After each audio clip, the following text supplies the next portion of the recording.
ऐसा पहली सूचना ये है कि मेरे तीनों सेंटर्स पर बैचेस रन कर रहे हैं। जिन भी बच्चों को पढ़ना है वो आकर अभी भी एडमिशन जल्द से जल्द ले सकते हैं, क्योंकि समय निकल जाने पर फिर चीज़ें रिपीट करनी पड़ती हैं और आपको भी दिक्कत होती है।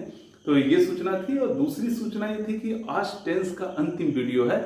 इसके बाद जो भी वीडियो आएगी वो हमारी अब पार्ट ऑफ स्पीच टॉपिक पर आएगी, यानी इंटरमीडिएट के हिसाब से देखा जाए तो उसे सेंटेक्स कहते हैं, हाई स्कूल में पार्ट ऑफ स्पीच के नाम से जाना जाता है। और जो भी बच्चे तैयारी करते हैं, जैसे मान लीजिए टेट का तैयारी कर रहे हैं, उसके बाद सीटेट की तैयारी कर रहे हैं, या सुपर टेट की तैयारी कर रहे हैं, या एनडीए एयरफोर्स के लिए तैयारी कर रहे हैं, एसएससी सीजीएल लेवल तक की तैयारी कर रहे हैं, तो जो भी तैयारी कर रहे हैं या तो कॉम्पिटिटिव एग्जाम में या बोर्ड एग्जाम में, ये जो चैप्टर है पार्ट ऑफ स्पीच का, ये सबसे ज्यादा महत्वपूर्ण चैप्टर है। इसके बाद यानी आज जब 10th समाप्त हो रहा है तो 10th के बाद हम लोग पार्ट ऑफ स्पीच पढ़ेंगे। आप लोगों से गुजारिश है कि जितने भी बच्चे इस वीडियो को देख रहे हैं सभी बच्चों तक शेयर करिएगा, लाइक करना मत भूलिएगा, सब्सक्राइब करना मत भूलिएगा, लड़कों तक पहुंचाइए। आपकी बस एक ड्यूटी है कि आप मुझे बच्चों तक पहुंचाइए। मेरी बस एक ड्यूटी है कि मैं खूब मन से आपको पढ़ा रहा हूं, जिस तरह से उसी तरह से पढ़ाते रहूंगा। थोड़ी सी तबीयत खराब होने की वजह से बीच में ब्रेक हो गया था, लेकिन पुनः हाजिर हैं। अब नए कैमरे के साथ हाजिर हैं और अच्छी लाइटिंग व्यवस्था और चल रही है।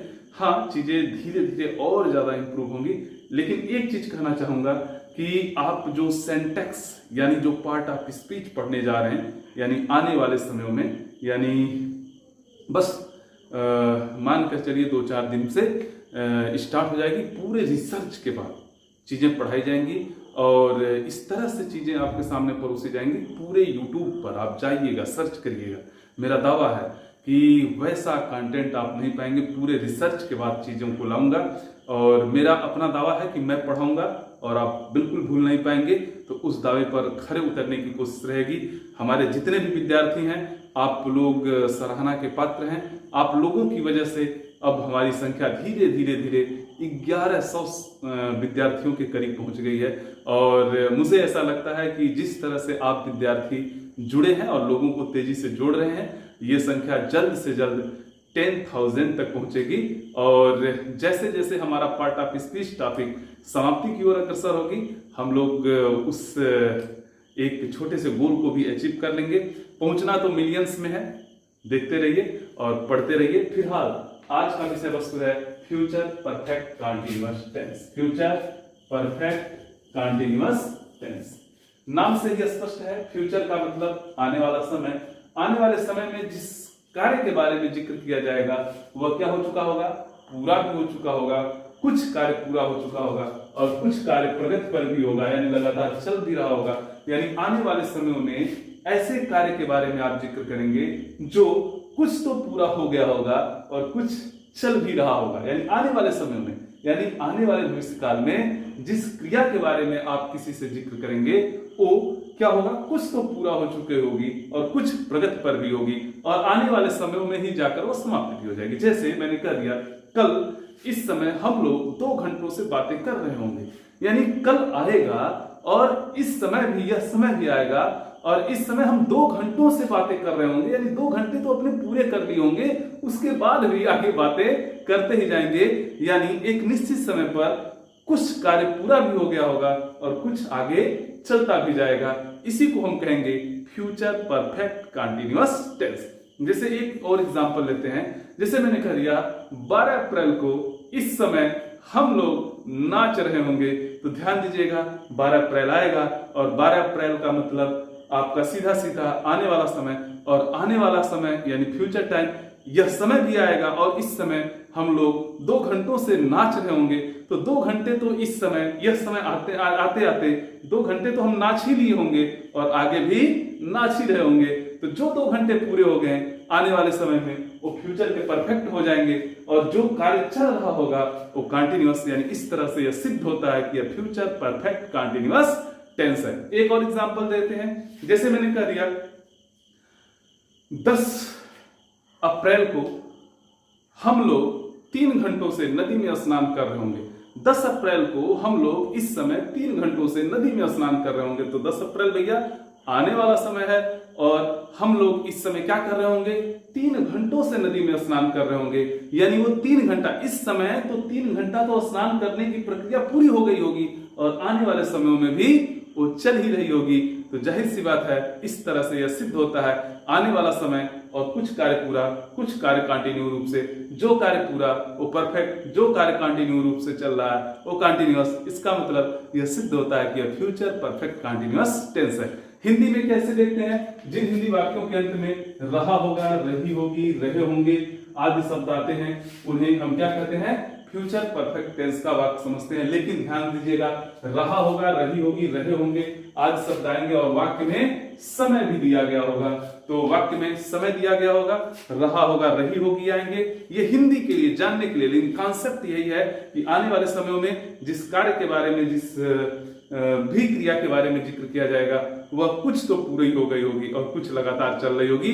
तो ये तो कॉन्सेप्ट है, लेकिन यह है कि फिर भी हिंदी के बच्चे हैं तो आप कैसे देखेंगे कि जिन हिंदी वाक्यों के अंत में रहा होगा, रही होगी, रहे होंगे आदि शब्द आते हैं और वाक्य में समय दिया गया होता है, उन्हें हम फ्यूचर परफेक्ट कंटीन्यूअस टेंस का वाक्य कहते हैं या समझते हैं। जैसे मैं कल 2 घंटों से दौड़ रहा हूंगा, यानी मैं कल इस समय 2 घंटों से दौड़ रहा हूंगा, तो यह समय आएगा और कल तो आने वाला समय, लेकिन इस समय मैं 2 घंटों से दौड़ रहा हूंगा।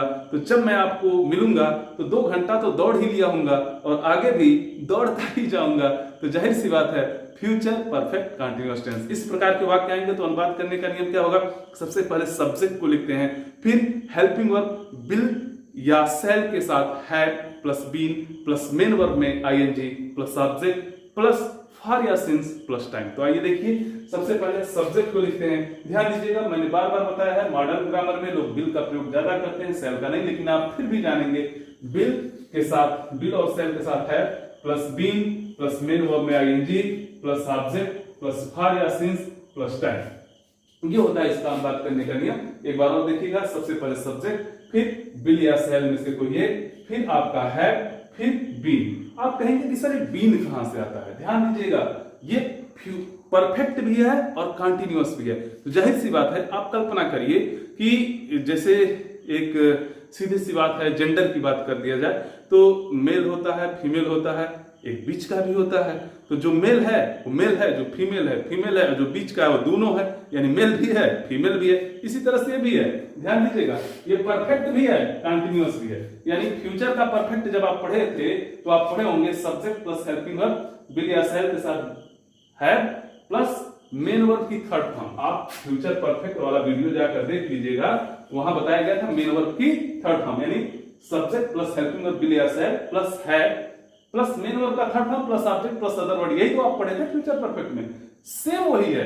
ध्यान दीजिएगा, ये फ्यूचर परफेक्ट भी है और फ्यूचर कंटीन्यूअस भी है। इसका मतलब फ्यूचर परफेक्ट वाला भी लक्षण होगा, कंटीन्यूअस वाला, यानी मेल फीमेल दोनों का लक्षण होगा। तो आप समझ सकते हैं क्या होगा।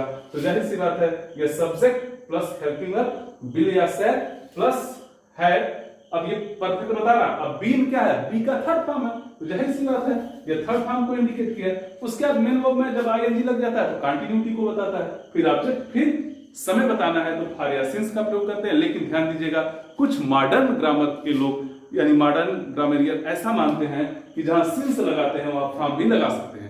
कुछ लोग बाई का भी प्रयोग करते हैं, यानी सिंस फॉर बाई, इन सारी चीजों का प्रयोग होता है। आप कंफ्यूज ना होइएगा, सिंस और फॉर का प्रयोग जहां जहां मैंने बताया है वैसे वैसे करते जाइएगा। फॉर का प्रयोग किसके लिए किया जाता है, पीरियड ऑफ टाइम के लिए, सिंस का प्रयोग पॉइंट ऑफ टाइम के लिए। और ध्यान दीजिएगा, जहां जहां सिंस लगता है मॉडर्न ग्रामर के अनुसार वहां वहां फॉर्म भी लग सकता है। उसके बाद टाइम का लिख दीजिए, बाकी कोई टेंशन ही नहीं है, अनुवाद कर दीजिए।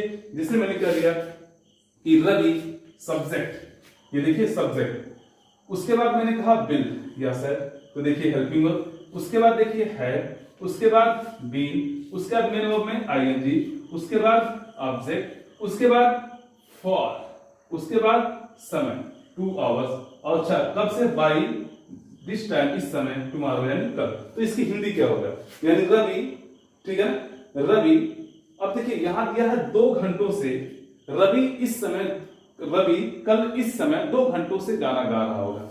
तो रवि कल, कल का मतलब आने वाला समय यानी फ्यूचर टाइम, रवि कल यानी फ्यूचर टाइम इस समय 2 घंटों से गाना गा रहा होगा, 2 घंटों तो गा लिया होगा और आगे भी गा रहा होगा, तो कल तो हुआ, आने वाला समय हो गया फ्यूचर टाइम। 2 घंटा जो गा लिया वो परफेक्ट, और जो गा रहा होगा वो कंटिन्यूअस, इसका मतलब फ्यूचर परफेक्ट कंटिन्यूअस। तो जाहिर सी बात है रवि सबसे पहले सब्जेक्ट लाएंगे, उसके बाद हेल्पिंग और बिल या सेल, प्लस आप हैव लगाएंगे, उसके बाद बीन को लगाएंगे, उसके बाद मेन वर्ब में आएंगे सिंगिंग अ सॉन्ग। अब कितने घंटों से गा रहा होगा, तो 2 घंटों से, तो जाहिर सी बात है यह क्या है, पीरियड ऑफ टाइम, तो फॉर लगाएंगे, अब सिंस नहीं लगाएंगे, फॉर 2 आवर्स। अच्छा कब गा रहा होगा, बाय दिस टाइम यानी इस समय, और कब, कल, कल का मतलब टुमारो। अच्छा मान लीजिए इसका नेगेटिव बनाना है तो क्या करेंगे, तो देखिए ऐसे हो जाएगा, रवि कल इस समय 2 घंटों से गाना नहीं गा रहा होगा, तो नहीं गा रहा होगा, अब नॉट लगाना है। नॉट कहां लगता है ये ध्यान दीजिएगा, नॉट कहां लगेगा, सिंपल सी बात है, सब्जेक्ट प्लस हेल्पिंग और हमारा बिल। अब देखिए इसी बिल और हैव के बीच में नॉट लगता है, यानी देखिए बिल और हैव के बीच में क्या लग गया है, नॉट लग गया, यानी Ravi will not have been कहेंगे। कभी कभी लोग लड़के दिक्कत कर देते हैं, रवि बिल हैव, ठीक है, Ravi will have not been कर देते हैं, ये गलत हो जाता है, रवि बिल नॉट हैव, ध्यान दीजिएगा, रवि बिल हैव बीन के बीच में क्या करेंगे, हैव बीन के बीच में नॉट का प्रयोग कर देंगे, Ravi will not have been singing a song for 2 hours by this time, तुम्हारा सब कुछ वही छाप देना है। यदि इंट्रोगेटिव बनाएंगे तो कुछ नहीं करना है, इसी बिल का कान पकड़िए और कहिए बेटा, हेल्पिंग वर्ब आपको पहले चलना है, तो इस बेटा का कान पकड़कर ला दीजिए पहले। यदि इसका कान पकड़कर आप पहले ला दिए तो क्रम से सब बाहर पीछे हो जाएंगे। बस क्या करिए, बिल को पहले ला दीजिए, बिल रवि, उसके बाद देखिए सबको क्रम से पीछे कर दीजिए। क्योंकि क्या शब्द से हम प्रश्न कर रहे हैं, नॉट तो लगा नहीं रहे, और जब नॉट नहीं लगा रहे हैं भैया तो फिर नॉट को लिखने की जरूरत नहीं है, तो बस इसको पकड़िए आगे कर दीजिए, यानी will Ravi have been singing a song for 2 hours by this time tomorrow, और लास्ट में क्वेश्चन मार्क लगा दीजिए। ये रहा हमारा आपका किस तरह से हम बात करेंगे। देखिए जब मैं फ्यूचर परफेक्ट पढ़ाया था तो उसमें मैं बताया था कि इसका नेगेटिव कैसे करते हैं, तो आप लोगों ने कमेंट में उत्तर भी नहीं दिया, बहुत ही आलसी लड़के हैं, और लगभग 100-150 लोगों ने उस वीडियो को अब तक तो वॉच ही कर चुका है। लेकिन यह है कि इसका मतलब एक सीधा सा है कि आप लोग पढ़ कम रहे हैं, बकैती ज्यादा कर रहे हैं। तो भैया पढ़ने के लिए पढ़ा रहा हूं, मन से पढ़ा रहा हूं, कलेजा निकाल कर पढ़ा रहा हूं, और आप बढ़िया से नहीं पढ़ रहे हैं, तो इस बात का दुख है। आप बढ़िया से पढ़िए यदि आपके लिए मेहनत की जा रही है, ठीक है ना। तो देखिए उसमें क्या हो, कुछ नहीं है। सबसे पहले क्या करते हैं फ्यूचर परफेक्ट में, सब्जेक्ट प्लस हेल्पिंग वर्ब, वहां भी क्या है, विल या शैल, प्लस है, प्लस मेन वर्ब का third form, plus object, plus other verb. यही तो पढ़ाया था फ्यूचर परफेक्ट टेंस में। यानी मैंने कहा था कि he will have played cricket, other word ने यार छोड़ दिया, तो he will have played cricket, मान लीजिए मैंने कर दिया he will have played cricket.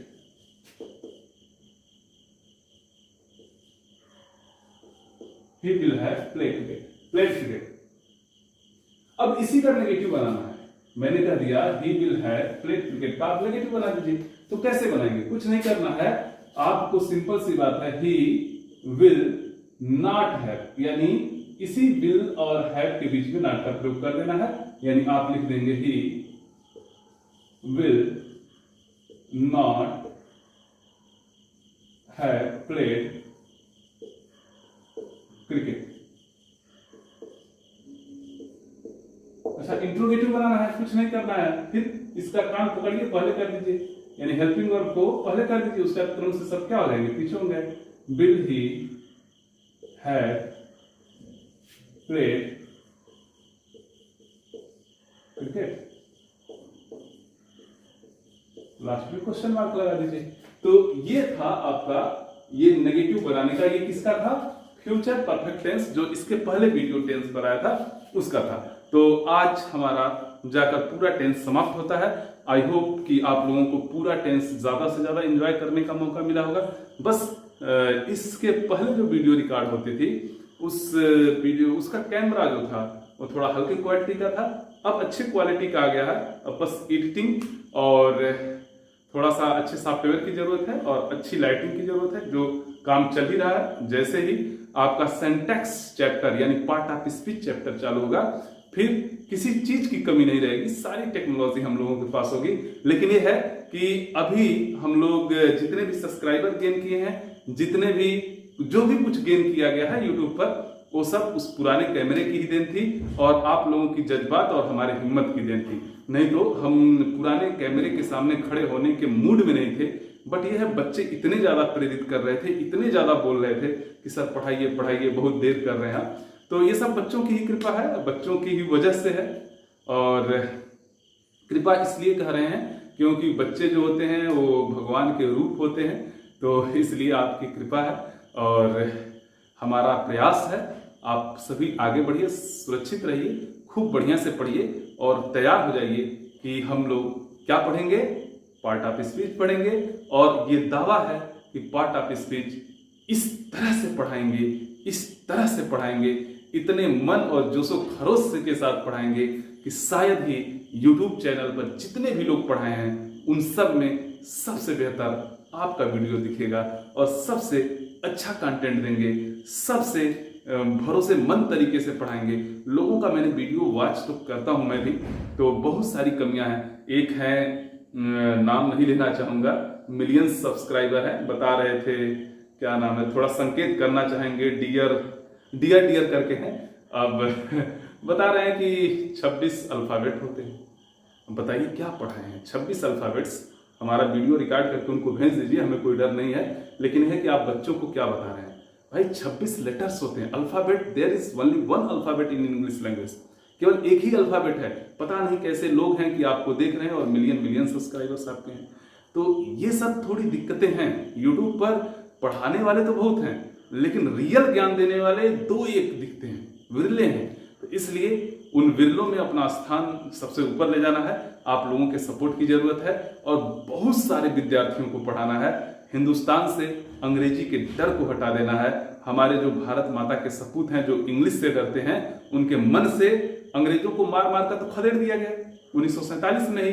अब अंग्रेजी से डर को मारकर खदेड़ देंगे।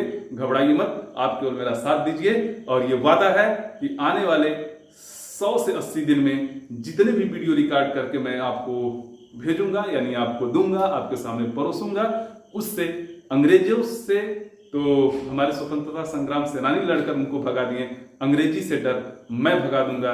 ये मेरा वादा है। जय हिंद।